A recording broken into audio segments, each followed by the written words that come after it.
Ce soir, Maxence pourra donc saisir des objets, faire de la balançoire en s'accrochant aux cordes. Un nouveau jouet pour lui, en attendant de savoir si un jour il veut une vraie prothèse de main. Bardée d'électronique est plus chère, entre 40 000 et 60 000 euros. Car cette main-là, elle est gratuite. Conçue grâce à une imprimante 3D. Elle vient d'un entrepreneur informatique amateur à Paris. Et quelques clics, des élastiques, des vis, du fil et la main est prête. Un appareil qui peut être cassé, réparé facilement. Contrairement à une vraie prothèse, la main idéale pour Supermax. Romain Poiseau, RMC, 7h07. Arnaud Souk en football, l'OM reste encore coincé, oui, dans les starting blocks. Difficile, on dirait bien, de se remettre du coup de théâtre, du départ de Marcelo Bielsa. L'OM a encore perdu hier, cette fois sur le terrain de Reims, 1-0. Le pire dans tout ça, c'est qu'il n'y a rien à redire et ça agace pas mal les supporters de l'OM. Inquiet, oui, très inquiet. Ouais. On sent que le groupe, c'est pas serein. On sent que c'est pas serein. Donc là, il va falloir des résultats assez vite. Ce match pitoyable, on n'a pas d'attaque. On est la deuxième plus grande ville de France. On est le club le plus respecté en France et on n'a pas d'attaque. C'est grave. Il y a quelque chose qui s'est cassé depuis que Bielsa est parti. C'est mort, ça fait 2 défaites. On n'avance pas, il n'y a rien qui va. Voilà, et ça va bien en revanche pour le PSG, déjà leader du championnat après seulement 2 journées. Les Parisiens se sont imposés hier soir 2-0 au Parc des Princes face au Gazélec Ajaccio. En vélo, c'est le bon augure à un an des Jeux de Rio. Alexis Vuillermoz a remporté hier la course pré-olympique au Brésil. La répétition générale, en d'autres termes, des Jeux. Mélanie Ferreira, vous étiez sur place pour RMC. Les Bleus ont brillé.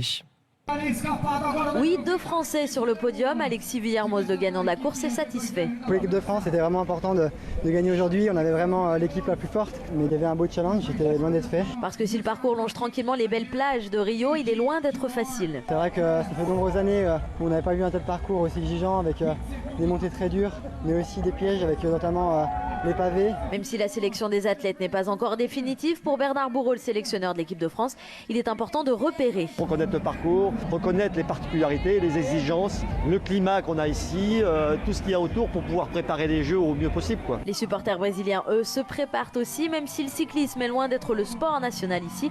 Ils étaient nombreux sur le bord des routes pour encourager les coureurs.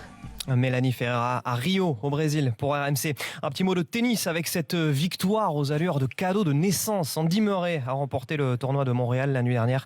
Et il a dédié donc cette victoire à sa coach, Amélie Mauresmo, qui a donné naissance à un bébé hier matin. Bien, merci Arnaud, c'est vrai. C'est vrai, Amélie Mauresmo qui est maman depuis hier matin. Bien, Arnaud, merci. On vous retrouve tout à l'heure. Ali Sago est avec nous. Vous ne connaissez pas Ali Sago, moi je ne le connaissais pas non plus, mais c'est l'oncle de Rifki, vous savez, ce petit garçon de 4 ans qui a été enlevé. Il est avec nous en direct. Ali, bonjour. Bonjour. Ça va? Ah oui, alhamdoulilah. Bon, vous avez peu dormi, j'imagine, dans la famille, depuis 2 jours. Hein, Ali, dites-moi, Rifki a retrouvé sa maman, hein? Oui, normalement, à 2h du mat. À 2h du mat. Ali, il a disparu, Rifki a été enlevé, donc, ravisseur présumé, nous verrons ce que dira l'enquête. Hein. Enlevé sur la place de la mairie à Rennes, c'était samedi. Samedi. Samedi, et vous avez cherché partout, hein, toute la famille, tout de suite. Ah oui, moi je cherchais partout. Oui. Vous avez cherché partout, vous ne vous êtes... à aucun moment, vous vous êtes dit, c'est Ahmed qui l'a enlevé ou pas? Je n'étais pas...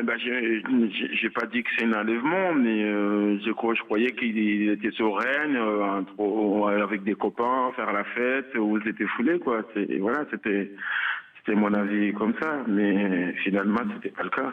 Oui, Ahmed est parti, soi-disant chercher des boissons, mais en fait il est parti avec Rifki. Hein, avec Rifki. Au bout d'un long moment, ne les voyant pas revenir, vous les avez cherchés, puis vous avez alerté les secours. Vous comprenez ce qui s'est passé ou pas? Non, pas tout à fait, parce que Ahmed, moi je le ramenais avec un ami qui s'appelle François, qui habite pas plus loin, dans un petit village à côté de Rennes. Et il était très gentil, occupé des enfants, on discutait de la musique et qu'est-ce qu'il y a là, et voilà, il était adorable, quoi. Mais j'ai pas compris, moi j'ai pas compris encore, quoi. Je dors pas, je sais pas, je comprends pas. C'est vous qui avez rencontré le premier Ahmed? Ouais, c'est moi le premier qui a rencontré Ahmed. Ouais. Mais vous l'avez rencontré où? Dans une association comment ça s'appelle, d'aide au logement d'urgence, ouais. Oui, d'aide au logement d'urgence.